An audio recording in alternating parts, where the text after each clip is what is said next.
Nganggo sawase niliki tandurane wis apa ana banyune ta ora. Ket kae tandur kerong tak tiliki. Ning sawah ramene lur.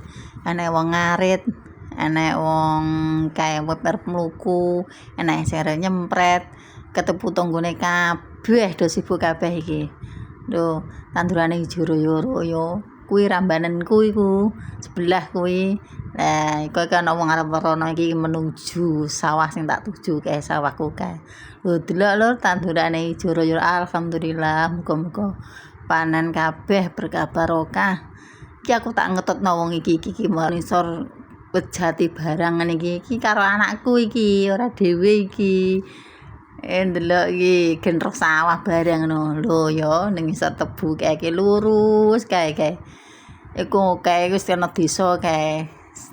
Tangga desa iki karo anakku iki. Wis gak apa-apa panasen ya, Nduk. Ndelok nganggo tandurane. Wis apa tandurane iki ana wong matun barang kae. Pokoke ning sawah iku rame lur. Wis do ngopeni tandurane dhewe-dhewe. Iki menawa nyempret ta urung tak deloke banyune cukup ta ora, enek yuyune ta ora.